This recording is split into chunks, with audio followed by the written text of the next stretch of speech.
Ho, ho, ho, y'all. It is Friday. Woohoo! And I'm going to be having a Christmas cocktail this evening and a conversation with my friend Jen Garner, who is, as you know, an outstanding human being, really fun, full of positivity. And I just thought it would be fun for the two of us to have a little chat. In the east, 4 o'clock in the west where Jen is. So it's a little early for her, but she was nice enough. Hi, Jen. Hi, Katie. Hi, everyone. Hi. I'm so happy to see you. Hi. Like, I feel I like we know. have the We're same classes vibe. we're totally twinning, Katie. Except We, I went with a blanket because it's LA, so you always think you only need a t-shirt, and then it's like, oh wait, it's winter. I'm cold. is it cold? Well, I just want you to know I wore my Bed Bath and Beyond Santa sweater just for you, Jen, and it lights up. How cool is that? I mean, way too cool. I mean, pull it out for very special occasions, and that Yeah. my time with you. How are you doing? I'm doing really well, thank you. It's quiet here right now. The fish are swimming. The cat is somewhere. And I don't know. It's pretty chill. they want to see your dog more, Jen. Oh, I know. My dog is a very, very sweet dog. Yeah. She's a very good girl. She's a rug, which is my favorite kind of dog as I get older. I just want you to lie there and be pretty and cute. Aw, nice. What I don't even know. I should know this, Jen, because I feel like I know everything about you. What's your dog's name? Birdie. Birdie. Cute. Yeah, Birdie the doggy. Do you and Molnar have a dog? No, right? No, we don't. No, We would know. no, because we travel a lot, Yeah. and we just didn't think it was right to have a dog and not be able to really be there, because I think dogs need company and they need companionship. So You've really been jet setting around this year. I know. Right now, I wish we did have a dog, but my Yeah. daughter has two cats, Mabel and Walter. So they've been keeping us company. Mm. Are you still out on Long Island? Yes, I'm out on Long Island right Mm-hmm. and I've been sort of going back and forth a little bit. And for Thanksgiving, I did a solo Thanksgiving with John. Carrie, my daughter, went to Boston to see my sister Kiki and her husband Jim, and just the three of them. They were all very tested. And then my other daughter Ellie was in LA, and so we've been kind of scattered all over the place. So it's how was your Thanksgiving? It was so great. I just made exactly what the kids love. Like, they don't love stuffing. I do, but I did not make it. I made sweet potatoes. I made mashed potatoes, all the potatoes, homemade rolls, turkey, gravy, this insane gravy, and apple galette, ice cream, and brownies. Wow. How And then green stuff. There was green stuff for me. And I made them eat some green stuff, but not a ton. My favorite Thanksgiving recipe, which I didn't make this year, is my mom used to make it. My mom passed away in 2014. Mm-hmm. She used to make pears, and you'd stuff them with cream cheese and chopped up pecans in the pit. Canned pears, of course, not fancy. Right, with the syrup. And she'd put them face down, the cut side down in a Pyrex rectangle. Mm-hmm. And then she would cover it with lime jello with a little bit of vinegar, so the lime jello wasn't so sweet. And then she sliced them in squares and put them on lettuce. And I know it doesn't sound very good, but they're delicious. It doesn't sound good, Kitty, but I really believe you. I really believe you. I believe it sounds like a Virginia. Is that a Virginia treat? I don't know. My mom grew up in Omaha, Nebraska. So, but her mom was from Alexander City, Alabama. And so I think it might be a bit of a Southern dish. And, we were talking about Adriana, who works with me. Adriana is like my Mo. Uh-huh. We were talking about. Lucky you. Yeah, I know. We're so lucky. She's like you want to say hi, Adriana? She's sort of become my fourth daughter I because. know. Hi, Adriana. Say hi. You have to. I'll make Mo say hi too. And Yes. come say a quick hi. Yes. Oh, she's running. Okay. Hi, Adriana. Hi, Jen. Yeah. Way to go. Nice to see you. And you're talking about your mom and dad, and your mom being from Oklahoma and you're Uh-huh. from Texas. And then I said to Adriana, well, I know Jen grew up in West Virginia. So what brought your mom and dad to West Virginia? My mom worked for she was a Girl Scout counselor on her summers. Like she saw it in the back of an ad in the back of a magazine. You could just write in and try to get a job. And she took the bus to Maine, and she just wanted to see the world, and coming from this little farm. And so she was a teacher, and she just wanted to move around. And she was teaching in Tucson. My dad was in the Air Force. He had gone to A&M. He was in the, he was a cadet, a Corps cadet. Yeah. And they met at a Sunday school party. And that was that. Then they lived in Texas, where my dad's from, where we were all born. But we moved to West Virginia when I was 3. When you were 3. And that's where, and so you were raised your whole Yeah. college in West Virginia. Yes. And that's home. I mean, like they're Texan things that because they're my dad and because, they're my whole half of my family is there. Half my family's in Oklahoma. So I have a lot of love for a lot of places, and I've lived in California for so long, which is so crazy. I've lived here the longest, but West Virginia's home. And we're in West Virginia. Charleston. Charleston. Mm-hmm. It's the state that you are statistically the least likely to meet anyone from, even considering Alaska or Delaware or, North Dakota, small, other states with small populations. You're not very likely to meet someone from West Virginia. Well, so you're welcome, Katie. I was going to say it makes you even more special. And I'm from Virginia, as you know, and I think West Virginia is such a beautiful state. People don't, I think, sometimes appreciate how gorgeous it is. And your mom was, you talked about her growing up on a farm in Oklahoma, and I want to talk about Once Upon a Farm, because this wonderful company that you started and now collaborating with Save the Children, an organization that you're super involved in. It's funny, I was going through some papers, and because I just finished writing this book, and I had a folder because I supported somebody from West Virginia from Save the Children in 1999. Oh my gosh. I meant to pull it aside, but I didn't. I put it in another room.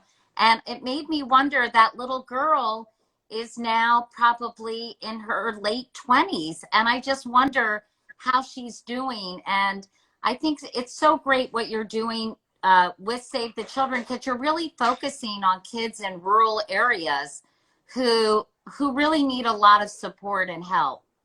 It just makes the most sense to me to help kids in our own backyard who don't have a lot of people offering them a hand up. And Save the Children really is an organization that is focusing, globally, we focus where nobody wants to go, where we catch kids as they are, crossing out of Syria. We're in refugee camps. We're taking care of kids with Ebola. We're kind of in the thick of things wherever, or Afghanistan, where nobody wants to go, war-torn areas. And in the United States, the hardest to reach kids are in rural America. And we know that 7 of the 10 hardest hit rural counties in the country are, predominantly counties of kids who are Black or brown. But a lot of kids in the South, a lot of kids, in coastal California are just really struggling. And then just all over, every state has, rural poverty in it. And it's the most optimistic thing in the world to reach a healthy kid and their mom, and to help them connect and help the mom just gain confidence and see that she can really make a huge impact on her kids' learning and get them really just excited and make them feel good. And you do so much great work with them. I mean, you're not just kind of a mouthpiece for Save the Children, or a face, a celebrity face to support the organization. I mean, you go out, Jen, and you visit all these communities. And of course, so many of them have been really hard hit with COVID. Oh my gosh. Hospitals are really, really struggling right now because COVID is going all over, and it's gone from urban areas to rural areas like wildfire. And so I imagine that the need has never been greater. It's never been greater, but our reach has also never been stronger. We've reached ninefold the kids this year than we started feeding for the first time in rural America. Kids who, just there aren't food banks around and they don't have gas money to get to a food bank if they wanted to. So instead, what we're doing is we're giving money to the school systems to pay for bus drivers to take the food out to the haulers. Or wherever, I think holler because that's where I'm from, but whatever the rural, it might be a playground, it might be just some place, even just up and down streets to deliver food every day. We've delivered 9 million meals to the middle of nowhere. But the coolest part of it is we almost always have somebody on that bus that's a Save the Children coordinator who is looking the kids in the eye. And those boots on the ground, they're handing out educational things and they're handing out gifts in kind and books and things like that. And that's super important, of course, and food, of course, super important.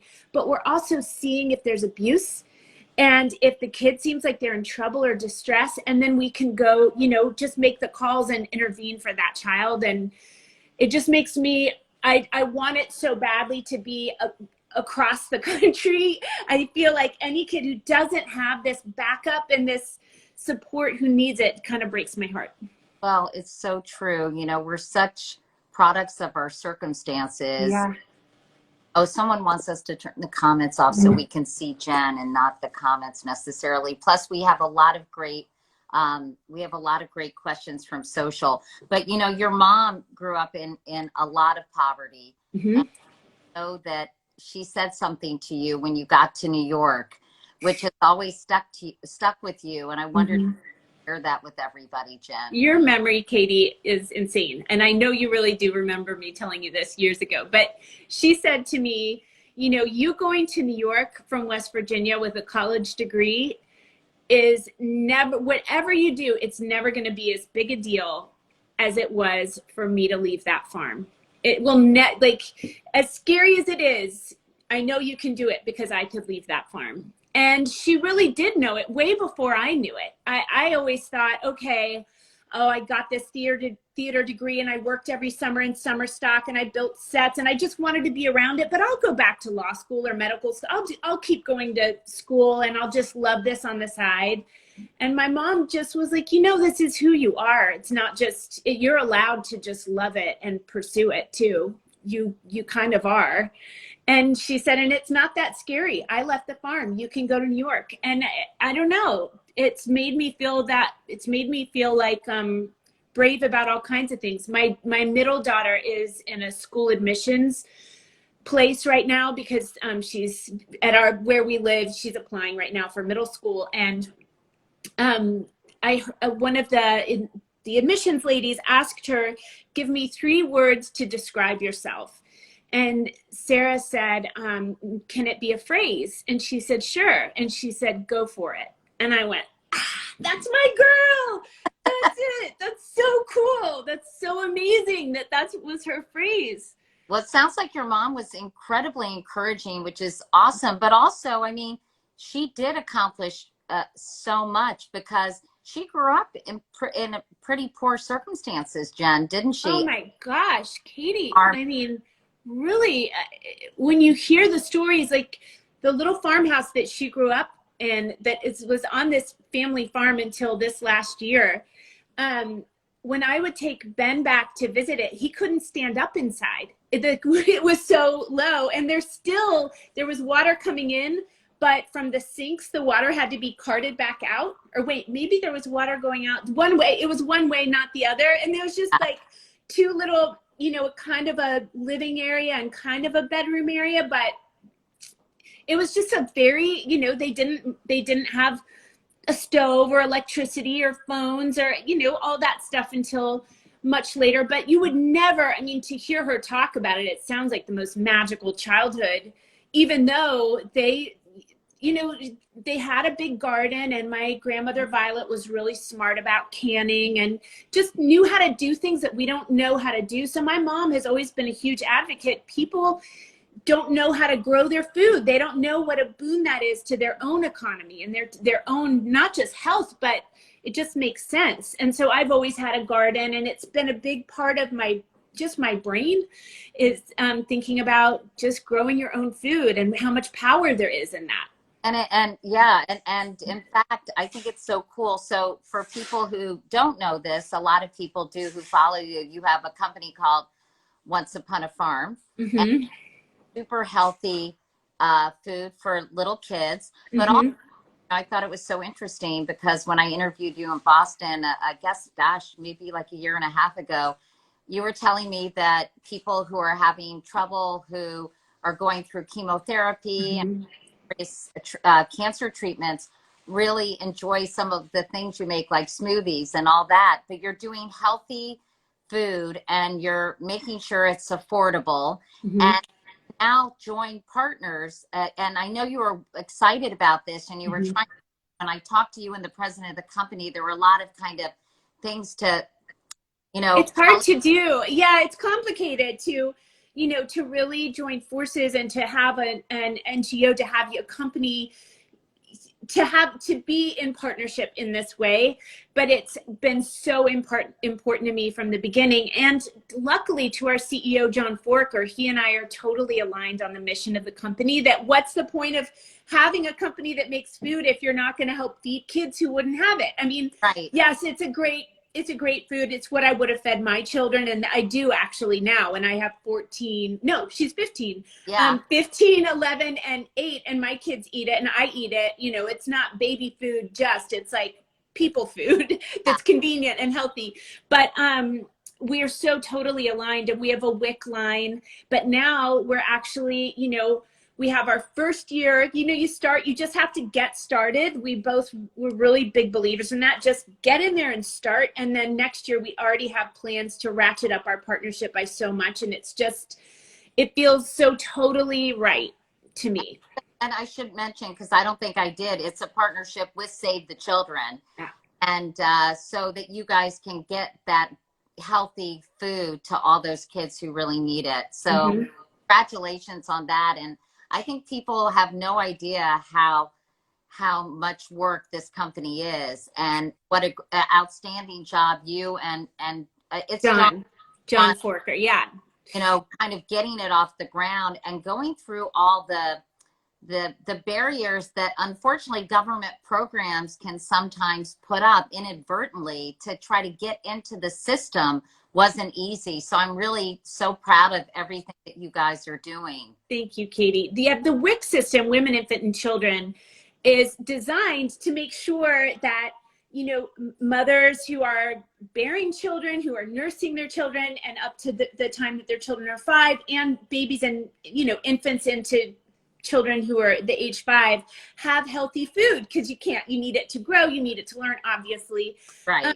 And gosh, it's such a Byzantine process. Every single state has different regulatory things. Like a lot of states, most states don't even accept organic food for children into WIC. So we've been really instrumental in knocking some of those states down. But then we also, I don't think we've like lost money on it so far. We haven't made any money, but it's important to do it just to show the rest of the industry, and just somebody's got to push it ahead. And luckily, it's not just John, and it's certainly not just me. There's a will and a might in the company and the people who work there, that or the other 2 founders, Cassandra and Ari, and they're just like they see that there's an opening, because there's a communal feeling about how to do it, that I don't know, it's empowering. Yeah, well, it's so impressive, honestly. Thanks, Katie. Thanks. You've been such a champion of it. I appreciate it. Thank you. To raise money for Save the Children and to organize, and you and Amy Adams. I don't know why I forgot that Amy this was a collaboration. 2 of you did Save with Stories. Yeah. Well-known people to read children's books, and they're all available on Instagram. Isn't Instagram pretty amazing? I just think it's a great platform, and I want to talk to you about our new friend Robin Shaw in a minute. But you can watch Save with Stories by going to Instagram, right? Yeah, it's Save with Stories. Are we going to make a cocktail? Because I'm staring at it. This is an interesting cocktail, by the way. Very sweet to help kind of celebrate us tonight. And so we're making Johnny Walker and ginger beer. And you know, I've actually, I'm not an act. I'm starting to be a scotch drinker. I feel very sophisticated. Is it Molnar? Is he a Scotch guy? No, he likes scotch. Yes, he loves scotch, but I don't know. I feel like a badass when I drink scotch for some reason, you know, scotch on the rocks. I just feel like I feel like a fraud, you know? I don't know how this works, Katie. I never drink cocktails. Oh, you just put a little of the of scotch and then you put ginger beer on top of it. I Jen. think I did it backwards, and I think it's by far mostly ginger beer, but I'm not going to finish this, is what I want the world of Instagram to know. This is going to be too strong for me. Cheers. Okay, let me see. Drink responsibly, everyone. It's actually quite tasty. I love ginger and I love ginger beer. What do you think, Jen? I mean, that'll grow hair on your chest. Honestly, I'm typically a red wine person, but I have to say this combination is surprisingly light and tasty. It is, and you put a lemon in it, and it's sort of refreshing and yummy. It is, Katie Couric. Katie, I'm so excited about your book. When do we see it? Oh, it comes out next October. You know, it's very scary writing a book about yourself and about your kind of, it's, first of all, it's like going to therapy every day, and to kind of be open and honest about your vulnerabilities, about things that you're proud of, things that you're not as proud of, your triumph and your, you know, mess ups. But I really enjoyed the writing process, and I learned a lot about myself. I looked into my family history and, you know, talked a lot about losing my husband. Mm-hmm. And then my sister just a couple years later. And so it's kind of an emotional roller coaster. I think even writing it was, but also I think reading it will be. And I hope, you know, gosh, you can only hope that somebody gets something out of it or they find it interesting. I worked during such an extraordinary time and still am, but I think about when I graduated from college in 1979, Jen, to now, that's 40 years of American history that I've kind of had a relatively front row seat and been able to witness. So, you know, it's very personal, but it also, I think, highlights some really important moments in our nation's history that were interesting to revisit, and how far we've come. You know, I mean, I think sometimes when we get really down on the country, that we have made a lot of progress, not enough, and there's still so much that we need to do in terms of equality and opportunity for everyone. But I was just even looking at interviews I did in the 90s with Matthew Shepard's parents, and, you know, I'm sorry, and I've only had a sip. Now I'm getting screwed up. LBGTQ. Why I can't say LGBTQ plus. I. My daughter's certified that I messed that up, but no, but LGBTQ plus people, I think, and rights were just on the precipice in the. We even think about the 80s with the AIDS crisis. Yeah. You know, just looking back on things, I think about how unenlightened we were in so many different areas, and I feel so positive that we've begun to make so many strides. So it's been really an interesting exercise. I know we have to do some social questions because people are not that interested in me, Jen. They're interested in you. So let's talk about you. So what are you doing? Oh, first we have to mention Robin Shaw. How cute is you did you were on the show, you were on Drew Barrymore with Robin. Yeah. I did a cocktail hour with her last Saturday after I saw her on your Instagram. Oh, good. And so how great is it?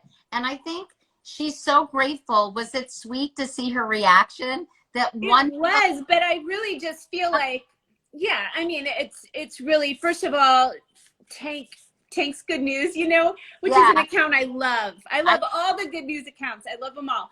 But he sent her to me. So it's not like, you know, and of course, anyone who had seen her would have just wanted to enjoy her and share her immediately. And it's really, it doesn't matter. I mean, it's the kind of thing like when you are first starting to kind of get some momentum in your career is when you start consistently testing for things. It isn't like the thing that you finally get necessarily. It's just you building your way up. And that's, for her, she's been doing that. She just didn't know it. So it's all her. And I'm just happy to get to, you know, get to watch her and get to meet her. And I called her and we chatted for a while, and she's a cutie. And that's one of the things I love. You know, it was so hard when I was starting out in television news, and to a certain extent when you were starting out in acting, to find an audience. And now, oh yeah, I'm so overwhelmed by and inspired by the creativity I see coming from all different people. Like, you know, I love James Whiteside, who's a dancer with the ABT, and you know, and there are just all these incredible artists and musicians and chefs, and it's just, to me, it has just kind of helped creativity explode, and I think it's so cool. You know? I do too. I love it. I love interacting with people. I feel like I do have friends that I have grown closer to or even met. I've never met in real life, but I've become friends with them just over Instagram. I keep track of you so much more. I keep track of the fact that you now keep track of James Whiteside and Isabella Boylston and all my ABT buddies and my New York City ballet buddies, all my ballerinas. Yeah. I get made fun of a lot around here because when I'm supposed to be doing something, you can guarantee right when it's crunch time, I am watching a dancer. I have a real, the whole reason to me to be on Instagram are recipes and dancers. I get to watch ballet all the time. And as a matter of fact, ABT is doing the Nutcracker. Isabella and James are doing Ratmansky's Nutcracker Pas de Deux tonight, and it's definitely, people watch it because it's magical. I've seen it on stage a billion times. So gorgeous. It's such a hard pas de deux, and they on Instagram Live. Well, I know it was showing in Times Square, but I think if you check them out on Instagram or ABT's thing, you'll see where to see it. I'm gonna look. I don't know, but I'm gonna find it. Because you were obviously a dancer. Yes. Oh yeah. That's what I grew up doing in West Virginia. That's kind of, you know, and I was never going to be a professional dancer, but I think it's so important to know that doesn't matter. It's who I am. I still got so much out of it. And it's, you know, and it's so fun for me to get to be in touch with the best dancers in the world. Well, I know they love your support. My friend Dana just texted me to ask you what your glasses are. Great question, Dana. Celine. Okay, my Addis, and you just ordered them online, and they're readers because my eyes are getting so bad, which is a whole different conversation. All right, let me go to some of your social questions because I know you're busy and have a lot going on. Somebody asked what your favorite cookbook was. Would you say Ina's? Yeah, modern comfort food is truly, I can't get enough of it right now. And I could list my favorite recipes in there, which I won't. But Thanksgiving is hilarious because it's like, that's barefoot at home. That's barefoot. I just have them all stacked up on my counter with all my favorite, you know, her apple galette from her first cookbook. And yeah, so I'm Ina all the way for sure. That's so funny. Someone asked, a lot of people are asking how you stay so positive. Oh, why wouldn't you? I mean, we're alive. You've got to be like, first of all, I have a beautiful life. I have a home, I have food, I have friends, I have laughter. I'm having a cocktail with Katie Couric. So what do I not have to be positive about? But there have been times where I've had to be really willful about it and just decide to be, and that happens too, but that's okay. And you're not always positive. Sometimes you're a big. Yeah. Well, I think it's important because, you know, you have to have those down moments to appreciate some of the up moments. And I think you can't, you know, I think everybody has emotional highs and lows, and that's okay. I think we we shouldn't feel worse because if we're not happy all the time. And I know, Oh yeah. I hope this isn't too personal, but I know you're a person of faith, and I know that you and your kids go to church regularly when when people could go to church. And, does that play a role in kind of you staying grounded and kind of even keeled and grateful? Well, for sure. But the reason is because of community, because I love any community that I can be a part of that I wouldn't be a part of otherwise. I love my little community from my church and running into them because it's a neighborhood church. I run into them at the grocery store. I run into them walking out, and they're it's like a lot of I love senior citizens, and it's a lot of seniors whom I adore. And it's people that I wouldn't know otherwise. And I feel such an intimate connection with those people. And I think that's just, you have to seek that out wherever you can and really commit to it wherever you can. And do your kids go willingly, or do they give you a hard time? Or my mom told me, first of all, we started going when I had gone my entire childhood. And, whenever I'm home, but then somehow I thought in my head, and I'll try to be brief, but I thought in my head that my kids would just pick it up from me. I don't know. It felt like going with paparazzi. It just felt like, you know what, maybe we shouldn't try to do that. And then I made this movie, Miracles from Heaven. And it was so much part of the conversation while we were making the movie. It's kind of a Christian movie. And I felt so exposed to be talking about that part of myself, even on set, much less playing someone. And when I came home, my kids had come home a couple of days before me, and they said, you don't take us to church. And I said, we'll go the minute you tell me. And they said, we want to go. And it was a Saturday night, and we went that next day, and we've gone that was that. And my mom said, don't fight about what they wear. Let Sam dress as a ninja. Don't fight. Don't argue with them.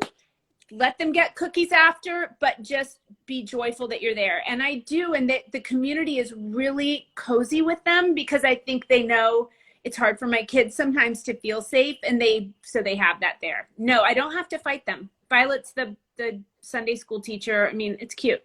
And Violet, obviously named after your grandmother. Yeah. Right. I think, I've been reading a lot about loneliness and social isolation. Vivek Murthy, who was President Obama's Surgeon General, wrote a book called Together.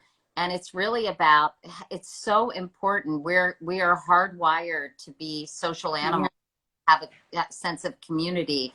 And I think the nice thing about any gathering, and, whether you go to church or synagogue or to a mosque or however you choose to worship, or there's another method for you to gather people and do, whether it's volunteering with an organization, it's so important. And I think I don't go to church all that often, but when I do, I like there's something ritualistic about prayers and about just being in a place with other people, saying the same thing. Yes. It's very healing. Saying the same song over and it's knowing that my family is singing the same song maybe that Sunday, because we all go to I grew up Methodist, and knowing that my big sister is at this Methodist church and my little sister's at that one with my parents, and that we all might be singing the same hymn. And when I hear them, I remember getting the giggles next to my sisters in church. And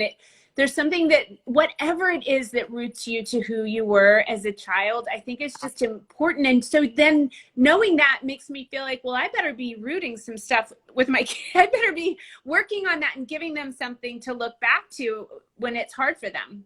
Yeah, it's almost a genetic awakening. It's really interesting, I think, and about rituals and remind you of your childhood. Oh, by the way, my good friend Sarah Sanders, well, we just met at the beginning of the pandemic. She was diagnosed with triple negative breast cancer. She's been going a challenging time, and she just loves you. And she just wanted to thank you for being such an uplifting person. And so I wanted to say that for Sarah. And then I wanted to ask you your plans for Christmas, and then we're going to let you go, because I think Mo is saying, wrap it up. No, Mo's fine. Mo's fine. Look, I'm going to make you be. Adriana is. Hi, Mo. Hi, Mo. Yeah. Hello. Hi, Mo. See How you. are you? Mm-hmm. I'm great, thanks. Come and say hi to Mo. So, Mo, I didn't put you on blast. Yeah, Obviously. that's all right. See, do you think because we're starting to look alike? Because I think you guys are kind of starting to look alike. Adriana is so sick of me. No, I'm not. Yeah. We're so lucky to have them because it's nice. And then my daughter Carrie is the same age as Adriana. So nice. And then my friend Alston is here with us. We've all been super careful in social distancing, but Alston's been by herself for this pandemic, and it's really hard for people who live alone. So I think I just want to make a plug. If you know someone who lives alone, just think of them and make sure you reach out to them, because it's a lonely experience when you don't have, and I thrive on chaos. I like a lot of people around. And I think just think of someone, and if you know someone, everyone who's watching, give them a call tonight or tomorrow and just say, hey, I'm thinking about you. And sometimes you can even watch a movie together. You can just be on the phone together. Yeah, you can. I know, I've done it. Or just using this time to set up Zooms with people you haven't spoken to in forever. There's something so regenerative and great about it. I agree. So any big plans for Christmas, Jen, before we go? I think you're looking at it, Katie. I'm kind of liking this, although I'm going to have to, but that's going right to my head. But well, I say LGBTQ plus, so obviously LGBTQ, I mean, hello, I know this like the back of LGBTQ plus. Yes. It's so important. You have to learn it. That's respect. No, LGBTQ plus. I'm saying it to myself.